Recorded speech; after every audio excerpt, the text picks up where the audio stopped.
ठीक है। तो साइंस 1 पहला चैप्टर है ग्रेविटेशन।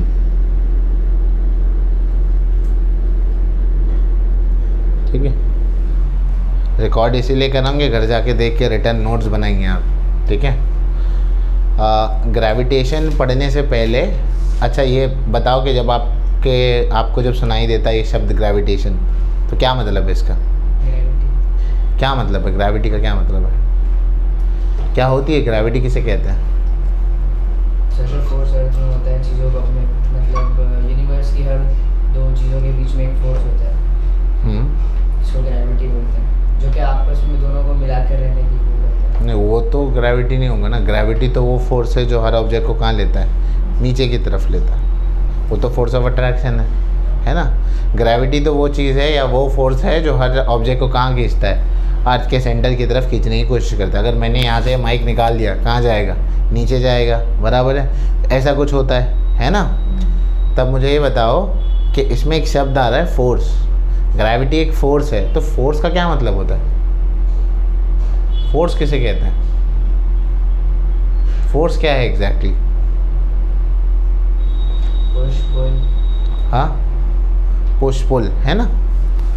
सबसे पहले आपको ये समझना है, अगर हम ग्रेविटी की बात कर रहे हैं तो हमें सबसे पहले बताना चाहिए ग्रेविटी तो एक फोर्स है।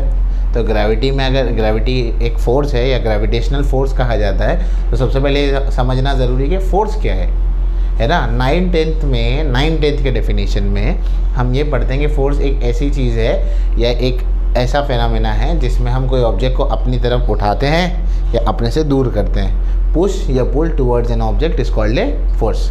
ये एक बेसिक डेफिनेशन है फोर्स का। अगर इस दरवाजे को मैंने यहाँ से ऐसे खोल दिया तो मैं अपनी तरफ क्या कर रहा हूँ? पुल कर रहा हूँ। अगर मैं यहाँ से दूर करूँगा तो क्या कर रहा हूँ? पुश कर रहा हूँ उसको। ठीक है ना, समझ गए? ऐसे तो फोर्स क्या होता है? पुश और पुल, पुश और pull towards an object, towards an object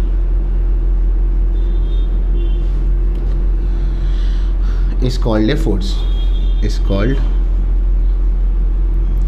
ठीक है, ये फोर्स होता है। अब आते हैं हम लोग ग्रेविटेशनल फोर्स की तरफ। हम सबको ये कहानी तो हमने सुनी कि ग्रेविटेशनल फोर्स डिस्कवर कैसे हुई। न्यूटन साहब के सर पर एक एप्पल गिरा और उन्होंने सोचा कि भाई ये एप्पल नीचे क्यों गिरा? ये एप्पल भी लिखो मत, ये एप्पल नीचे क्यों गिरा? ये एप्पल तो कैसे जाना चाहिए था? ऊपर जाना चाहिए था। मैं मार कर लूँ तो नीचे जाएगा। सवाल है ना भाई, ये ऊपर आना चाहिए था। तो ऐसा तो हुआ नहीं। वहाँ से लोग कहते हैं कि वहाँ से शुरुआत हुई ग्रेविटेशन की, और इस तरह से न्यूटन ने ग्रेविटेशन को डिस्कवर किया। ये आधा सच है, ये पूरा सच है ही नहीं। ग्रेविटेशन की बात बहुत सालों पहले से चल रही थी, और ऐसा नहीं हुआ कि सडनली उनके सर पर ये गिरा तो उन्होंने बोला कि यहाँ पर एक फोर्स होगा और ये फोर्स पता लग गया। ठीक है, उस टाइम पर इतना लंबा सोचना आसान नहीं होता था। ठीक है, तो ग्रेविटेशन की बात पहले से चल रही थी और कई लोग इसको प्रेडिक्ट भी कर चुके थे। वो ये था कि सबसे पहले जो प्रेजेंट करने वाले थे वो कौन थे? न्यूटन साहब थे। तो उन्होंने उसको क्या कर दिया? प्रेजेंट कर दिया और बता दिया कि भाई ये ग्रेविटेशनल फोर्स ऐसे कहते हैं। ठीक है, ये तो पहले पेज पे आपके इंट्रोडक्शन में यही है। हाँ, अच्छा, इसके साथ कई सारे सवालात भी है, वो हम क्वेश्चन आंसर्स में देखेंगे। बट इसमें एक सवाल और भी है, अगर सेब अर्थ की तरफ गिरा तो क्या ऐसे नहीं हो सकता था जैसे हॉलीवुड की पिक्चर में होता है, अर्थ ऐसा उठ के सेब की तरफ आ जाए, ज़मीन उखड़ जाए, अर्थ आ जाए? ऐसा क्यों नहीं होता? ग्रेविटी अपनी तरफ खींचती है। तो क्या सेब अपनी ग्रेविटी लेके अर्थ को नहीं खींच सकता? ऐसे पत्थर हॉलीवुड के फिल्म की तरह ऊपर आ जाए हवा में थोड़ी देर। हाँ, उसका मास क्या है? कम है। ग्रेविटी कौन ज़्यादा एक्ट करता है? जिसके पास मास ज़्यादा है। अगर एक सेब और अर्थ की कंपैरिजन करें तो अर्थ और सेब के ऑब्वियसली मास किसका ज़्यादा है? अर्थ का ज़्यादा है। बाय द वे, अर्थ का मास कितना मालूम है? ये सब अभी आपको इसी चैप्टर में मिलेगा। तो मास ऑफ अर्थ जो होता है वो है 6 × 10⁻24 kg, यानी 6 के आगे 24 जीरो ले लो, इतना मास होता है अर्थ का। ठीक है, पर इसमें इंटरेस्टिंग बात यह है कि इसको पता कैसे लगा कि इतना वजन है? कोई बनिए के यहाँ गए क्या लेके, बोले चलो अर्थ आज जाके वजन कर लेते हैं और लिख देते हैं। ठीक है, ये गूगल करके कल बताना कि अर्थ का मास एक्चुअली साइंटिस्ट ने कैलकुलेट किया कैसे। ठीक है, तो ये आपका इंट्रोडक्शन पार्ट है जिसमें आपको यही सारी चीज़ें दी हुई है। ठीक है, अब आते हैं हम लोग नेक्स्ट पार्ट पर जिसमें दिया हुआ है circular motion and centripetal force के बारे में।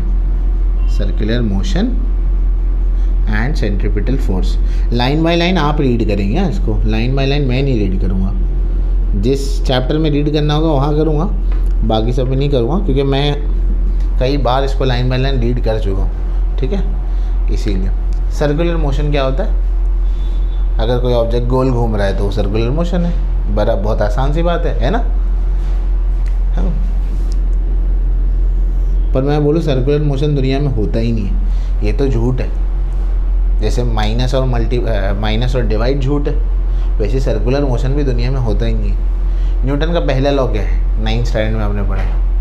दुनिया की हर चीज़ चाहे वहीं पर रहनी चाहिए। और पूरा बोलो। अनलेस एंड अनटिल वहाँ पर कोई फोर्स नहीं लगाएगा। हाँ, है ना। न्यूटन का पहला लॉ ये है, a body continue to be in a state of rest और in a state of motion along a straight line unless and until it is acted upon by an external unbalance force. Newton के motion का पहला सिद्धांत, पहला law यही है। दुनिया की हर बॉडी जो चल रही है वो चलती रहेगी, वो रुकी रही है वो रुकी रहेगी एक स्ट्रेट लाइन में, जब तक उस पर कोई फोर्स एक्ट ना करे। अब तुम बोलेंगे सर ऐसे कैसे?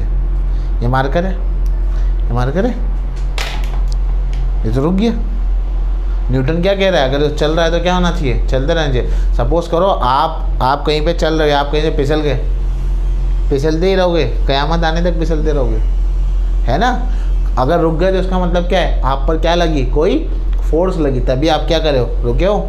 समझ में आ रहा है? हालांकि हमें न्यूटन का पहला लॉ यहाँ समझना नहीं है। मुद्दे की बात क्या, उन्होंने क्या कहा? Along a straight line. दुनिया में किसी भी बॉडी का मोशन, याद रखना ये किताब में नहीं है जो बताने जा रहा हूँ, दुनिया में किसी भी बॉडी का मोशन स्ट्रेट लाइन ही होता है, नेचुरल मोशन। अगर नेचुरल स्ट्रेट लाइन के अलावा कोई मोशन हो रहा है, यानी कि उस पर क्या एक्ट हो रही होगी? कोई फोर्स एक्ट हो रही होगी, तभी वो स्ट्रेट लाइन से क्या कर रहा है? कोई और मोशन कर रहा है। हर ऑब्जेक्ट का मोशन हमेशा क्या होता है? Straight line. सपोज़ करो आप पहाड़ पर चढ़े, पहाड़ से आप नीचे उतरोगे तो क्या होगा? ऐसे जाओगे, यहाँ से ऐसे आए, सपोज़ करो ऐसे गए, वो अपने आप पर कोई ना कोई फोर्स वहाँ पर लगेगा, याद रखना।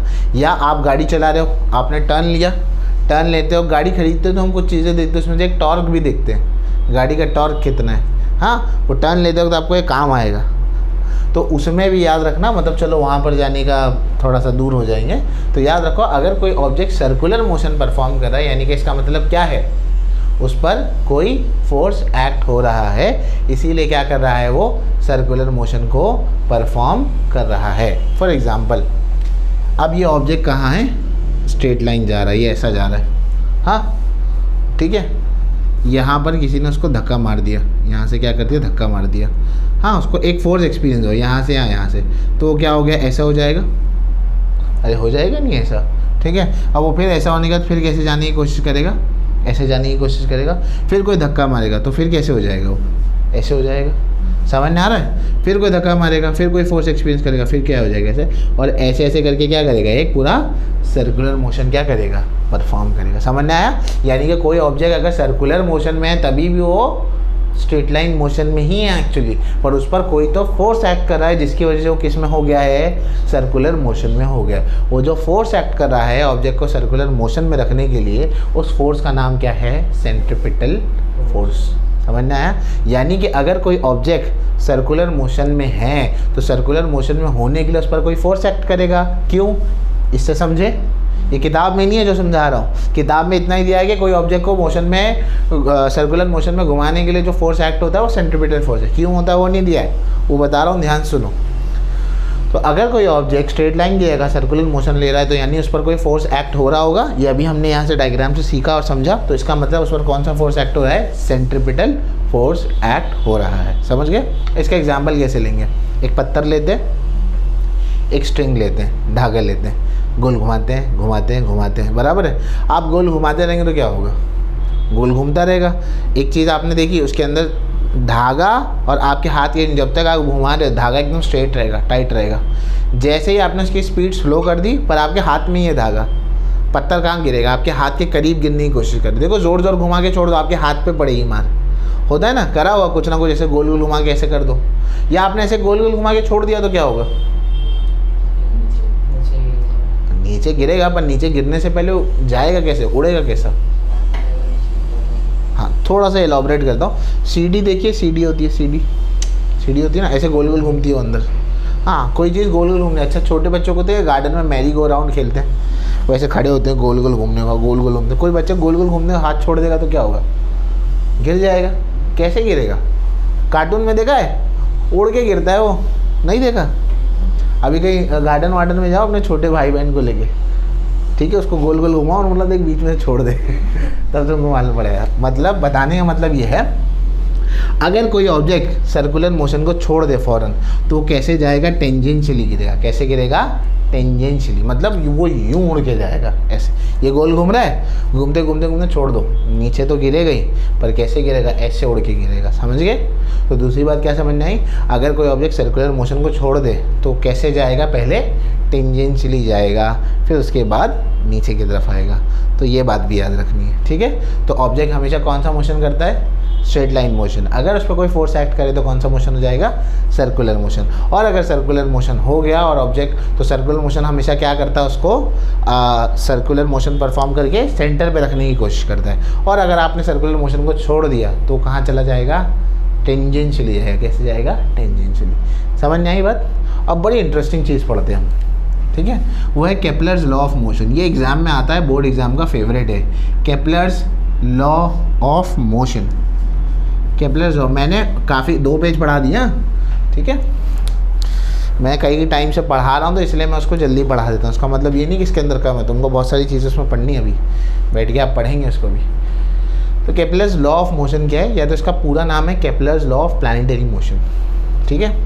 पहले इनकी थोड़ी सी स्टोरी बता देता हूँ, किताब में नहीं है। केपलर जो थे एक साइंटिस्ट के साथ में असिस्टेंट की तरह काम कर रहे थे। पुराने ज़माने में बहुत हाई फाई कंप्यूटर और ये सारी चीज़ें तो होती नहीं थी, तो ये लोग स्टार्स की स्टडी कर रहे थे, उनकी पोजीशन को स्टडी कर रहे थे, स्टार्स और प्लैनेट को लेके।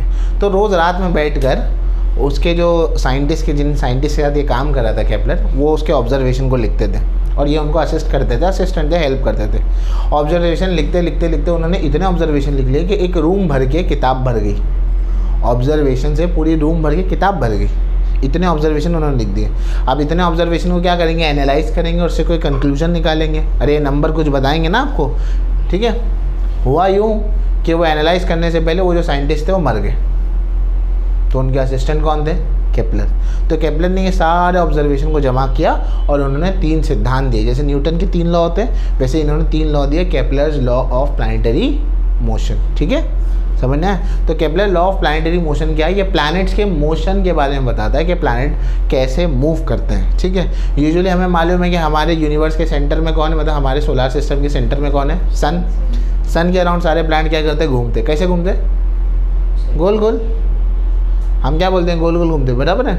हाँ, पर आज हम इसको मिथ को ब्रेक कर देंगे, ये गोल गोल नहीं घूमते, ठीक है, ठीक है। तो केपलर का पहला सिद्धांत ये कहता है, the orbit of a planet is an ellipse. Planet का ऑर्बिट क्या है? एलिप्स है। ऑर्बिट माने क्या? रास्ता। ऑर्बिट का मतलब होता है रास्ता। क्या है? रास्ता। ऐसे, यानी कि कोई प्लैनेट किसी जैसे कोई भी प्लैनेट सन के अराउंड घूम रहा है तो सर्कुलर मोशन नहीं घूमता। कैसे घूमता है? Elliptical orbit. अंडा देखा? अंडा वो कैसे शेप का? राउंड होता है क्या अंडा? गोल होता है क्या? नहीं। किस शेप का होता है? उसको बोलेंगे एलिप्टिकल शेप। समझ गए? तो वो ये कहता है, the orbit of a planet is an ellipse with sun as one of its foci. ये सेकेंड हाफ का मतलब क्या है? With sun as its one of its foci. Circle का कितना सेंटर होता है? 1। एलिप्स में कितने सेंटर होते हैं? 2। एक सेंटर को क्या बोलेंगे? फोकाई। समझ गए? तो अगर ये एलिप्स है तो इसके क्या होंगे? 2 सेंटर होंगे। यानी कि वो बोल रहा है कि अगर एक प्लैनेट सन के अराउंड में घूम रहा है तो वो गोल गोल नहीं घूमेगा। वो कैसे घूमेगा? एलिप्टिकल। कैसे घूमेगा? एलिप्टिकल। और उस एलिप्स के कोई एक सेंटर पर कौन होगा? सन होगा। समझना है? ये पहला सिद्धांत है। क्या बोलो? क्या बोला मैंने? The orbit of a planet is an ellipse with sun as one of its foci. पक्का समझना, ये लॉ तुमको रट्टा करना है, याद करना है। क्या बोला? The orbit of a planet is an ellipse with sun as one of its foci. पक्का? इतनी बात समझ गई? तो ये न्यूटन केपलर का पहला सिद्धांत है, ठीक है। अच्छा, एक मिनट। तो केपलर का सेकेंड लॉ मैं यहाँ लिख देता हूँ। अगर ये एलिप्टिकल ऑर्बिट है तो सपोज करो सन यहाँ पर है और सपोज करो प्लैनेट क्या होगा, सन के अराउंड में से गोल घूमेगा, बराबर है। सन तो अपनी जगह पर है पर प्लैनेट अपनी जगह क्या करता है, चेंज करता है। कभी प्लैनेट यहाँ होगा, अरे प्लैनेट तो गोल घूम रहा है ना, तो कभी प्लैनेट यहाँ हो सकता है, कभी प्लैनेट कहाँ हो सकता है, यहाँ पर। तो सपोज करो प्लैनेट अभी यहाँ पर है, तो यहाँ अगर प्लैनेट यहाँ होगा तो सन और इसके बीच में डिस्टेंस क्या होगा, कम होगा। और प्लैनेट अगर यहाँ होगा तो सन और इसके प्लैनेट के बीच में डिस्टेंस क्या होगा, ज़्यादा। मैं लिख देता हूँ, यहाँ पर ये प्लैनेट है और यहाँ पर ये भी क्या है, प्लैनेट है। ठीक है, इतनी बात समझे मैंने क्या बोला, यहाँ पर ये भी प्लैनेट है और यहाँ पर ये भी क्या है, प्लैनेट है। ठीक है, अब वो होगा क्या, ये सुनो ध्यान से। अब सन के नज़दीक रहेगा तो क्या करेगा, जल्दी एरिया कवर करेगा, क्योंकि वहाँ से नज़दीक है ना, जल्दी जाएगा। और दूर रहेगा तो क्या करेगा, देर से कवर करना चाहिए। पर वो क्या करता है, अगर सन के नज़दीक आता है तो अपनी स्पीड को क्या कर देता है, स्लो कर देगा, ताकि वो उतना ही एरिया कवर करे जितना एरिया क्या करेगा, यहाँ पर कवर करेगा। समझ में आया, पक्का लॉजिक समझे, नहीं समझे। अगर वो सन के नज़दीक में है, कहाँ है, सन के, हम बोलेंगे अरे नज़दीक में ना, तो जल्दी जल्दी भाग जाएगा यहाँ से, बराबर है। मतलब याद रखो, नज़दीक रहे या दूर रहे, वो एक ही स्पीड पर चलेगा। अगर सपोज करो यहाँ वो 1 किलोमीटर कवर कर रहा है तो यहाँ भी कितना करेगा, 1 किलोमीटर ही कवर करेगा और उतने ही टाइम में कवर करेगा। अगर यहाँ 1 किलोमीटर वो 5 मिनट में कवर कर सकता है, मैं लिख देता हूँ, अगर यहाँ वो 1 किलोमीटर कितने टाइम में कवर करता है, 5 मिनट में, और यहाँ वो 1 किलोमीटर जो है वो 10 मिनट में कवर करता है, तो यहाँ पर वो 5 मिनट का क्या कर देगा, 10 मिनट। तो यहाँ 5 मिनट का अगर 10 मिनट कर देगा तो यहाँ स्पीड क्या कर देगा, स्लो कर देगा। और कंपैरेटिवली यहाँ पर वो वैसे स्पीड क्या होगी, एडजस्ट होगी। समझे। तो द लाइन जॉइनिंग, देखो planet, the line joining the planet and the sun, अगर प्लैनेट यहाँ पर है तो ये लाइन जो प्लैनेट और सन को ज्वाइन करती है, ये क्या करती है, स्वीप्स। स्वीप्स का मतलब क्या होता है, स्वीपर जिसको बोलते हैं, झाड़ू, है ना। तो स्वीप्स, ऐसे स्वीप करता है equal area in equal interval of 9। ठीक है, पहला लॉ क्या था बोलो, पहला लॉ क्या था बोलो, the orbit of a planet is an ellipse which sun as one of its foci. Second law क्या था, the line joining the planet and the sun sweeps equal area in equal interval of 9। अपने को ऐसे याद होना चाहिए law, कोई भी रात में बोल रहे ना उठा के भाई लॉ क्या है, तो अपने को पता होना चाहिए। ठीक है, साइंस हमको याद करके जाने की ज़रूरत ही नहीं है। अगर तुमने समझ लिया, तुम्हारी इंग्लिश अच्छी है, तुम डायरेक्ट पेपर में लिख सकते हो, ठीक है ना। बट उसके लिए मेहनत करनी पड़ेगी, लैंग्वेज पे भी, साइंस पे भी, दोनों पे मेहनत करनी पड़ेगी। समझ में आया। तीसरा लॉ आपको रटने वाला लॉ है, याद रखना है खाली। तीसरे लॉ के अंदर टाइम पीरियड का स्क्वायर जो है वो रेडियस के क्यूब के बराबर होता है, मतलब डायरेक्ट प्रपोर्शन में होता है। टाइम पीरियड मतलब क्या, यहाँ से यहाँ तक वो जितना टाइम में कवर कर रहे हो टाइम पीरियड हो गया। रेडियस माने क्या, सन और प्लैनेट के बीच में जितना डिस्टेंस है वो क्या हो जाएगा, उसका रेडियस हो जाएगा। तो हमेशा टाइम पीरियड का स्क्वायर और रेडियस क्या होता है, रेडियस का क्यूब क्या होता है, बढ़ता जाता है। मतलब जितना रेडियस बढ़ेगा उतना टाइम पीरियड का स्क्वायर से भी उतना क्या करते आएंगे, बढ़ाते चलेंगे। ठीक है, खाली इसको याद रखना है। और ये भी याद रखो कि t² divided by r cube करेंगे तो एक कांस्टेंट मिलेगा। ऑब्वियस सी बात है, टाइम पीरियड का एक नंबर है, रेडियस भी क्या एक नंबर है, नंबर को नंबर से डिवाइड करोगे तो क्या मिलेगा, कांस्टेंट वैल्यू मिलेगा। ये एक कांस्टेंट फैक्टर हम यहाँ पर ले लेंगे। समझ में आया। तो ये केपलर के क्या थे, 3 लॉ थे।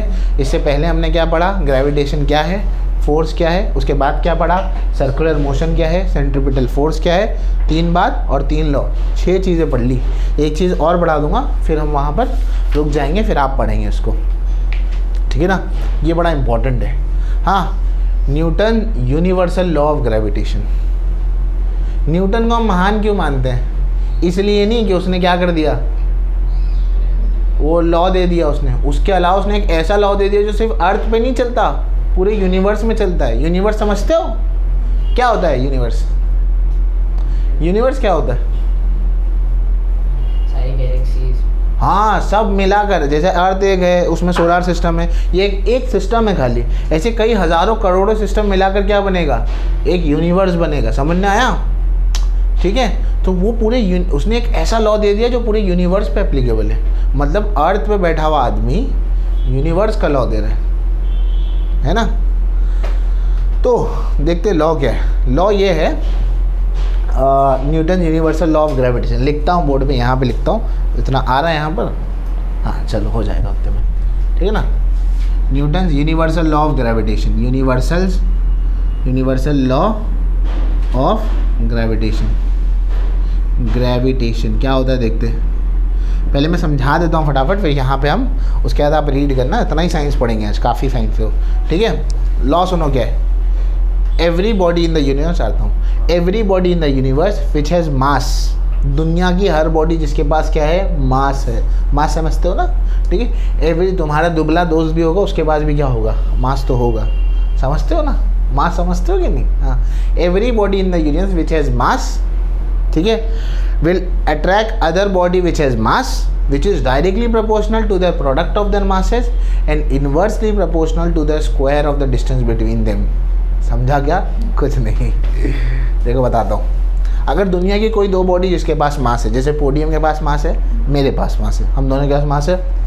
सपोज करो मैं पोडियम को ले लेता हूँ m1 और मैं अपने मास को ले लेता हूँ m2, ठीक है, इतना ले लिए।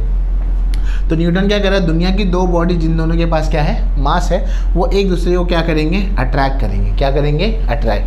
कितना अट्रैक्ट करेंगे, वो बोला कि उनके बीच में फोर्स कितना होगा, directly proportional to their product of their masses. मतलब क्या, कितना फोर्स होगा, मेरा मास और इसका मास मल्टीप्लाई करके जो आंसर आएगा उतना फोर्स हम दोनों के बीच में होगा।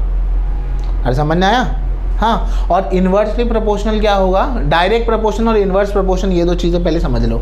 डायरेक्ट प्रोपोर्शन का मतलब क्या होता है, अगर एक बढ़ रहा है तो दूसरा भी क्या हो रहा है, बढ़ रहा है। जैसे समझ लो कि तुमने अपने मम्मी को जितने ज़्यादा जवाब दिए उतने तुमको तमाचे पड़ते चले आएंगे, समझ आ रहा है। तो ये डायरेक्ट प्रोपोर्शन है।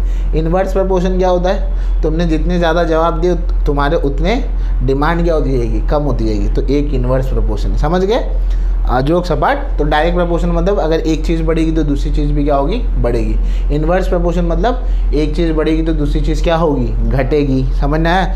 तो मैं इस पोडियम से जितना ज़्यादा दूर जाते जाऊंगा, हमारे बीच का फोर्स ऑफ अट्रैक्शन भी उतना कम होता चला जाएगा। तो inversely proportional to square of the distance between them 1/r²। समझ गए। इन्वर्स बोला तो 1 में लिखेंगे, डायरेक्ट बोला तो इसके नीचे 1 आएगा, इन्वर्स बोला तो इसके ऊपर 1 आएगा। अभी दोनों को मिला लो तो क्या हो जाएगा, बोलो। F is directly proportional to m1 m2/r²। अरे बात समझ में आ रही है क्या बोल रहा हूँ। ये दोनों को मिला लो ना, ये डायरेक्ट प्रोपोर्शन में, इन्वर्स प्रोपोर्शन में, ये इससे मल्टीप्लाई होगा तो क्या आएगा, ये आएगा, ये इससे मल्टीप्लाई होगा तो ये आएगा। अरे बात समझे। अब एक छोटी चीज़ बताता हूँ, फिर उसको कल कंटिन्यू करूँगा उधर। ये डायरेक्ट प्रोपोर्शन की साइन है, इसको इक्वल्स टू में करना है। ये डायरेक्ट प्रोपोर्शन को इक्वल्स टू में क्यों करते हैं हम लोग। डायरेक्ट प्रोपोर्शन में क्या है, हम बोलते हैं कि एक चीज़ बढ़ी तो दूसरी चीज़ भी क्या करिए, बढ़िए। हमको मैथमेटिकली सॉल्व करने के लिए इसको एक इक्वेशन में कन्वर्ट करना पड़ेगा। किस में कन्वर्ट करना पड़ेगा, इक्वेशन। अभी थोड़ी देर के लिए साइंस भूल जाओ। सपोज करो आप चिकन लेने गए, ठीक है, सारे चिकन तो खाते हो ना, वेस्ट तो नहीं है ना कोई यहाँ पे। सपोज करो आप चिकन लेने गए, हाँ, चिकन लेने गए, तुमने बोला भाई 1 किलो चिकन दे दो, उसने दे दिया भाई 1 किलो चिकन। वो कब तक दूसरे वाले तराजू में चिकन डालता रहता है, जब तक वो बीच वाला जो काटा है वो क्या होता, बैलेंस नहीं होता। अरे बराबर है, कभी वो चिकन निकाल देगा, कभी वो थोड़ा सा चिकन डाल देगा। जब तक वो बैलेंस नहीं होता तब तक ये करेगा ही नहीं करेगा, बराबर है। तो ये भी बैलेंस नहीं है ना। तो बैलेंस नहीं है तो मुझे कुछ इस साइड पर कुछ रखना पड़ेगा ताकि ये दोनों क्या हो जाए, बैलेंस हो जाए। तो मैं इसको बैलेंस करने के लिए क्या करूँगा, यहाँ पर डायरेक्ट प्रोपोर्शनैलिटी की साइन को हटा के अगर इक्वल्स टू ले रहा हूँ तो बैलेंस कर रहा हूँ। तो बैलेंस करने के लिए मुझे यहाँ पर कोई वेट को ऐड करना पड़ेगा। तो मैं यहाँ पर कैपिटल G लिखूँगा अपॉन r²। कैपिटल G कौन है, ये होता है यूनिवर्सल ग्रेविटेशनल कांस्टेंट। ये कौन है और ये क्या है, ये अगले एपिसोड में देखेंगे। इतनी बात समझ नहीं आई, पक्का। तो यहाँ पर सस्पेंस बना रहेगा इसका, समझ गए कौन है, इतना पक्का समझ आ गया, ठीक है। नोट्स बना लो इसके, जो बोर्ड पे लिखा है पहले वो लिख लो।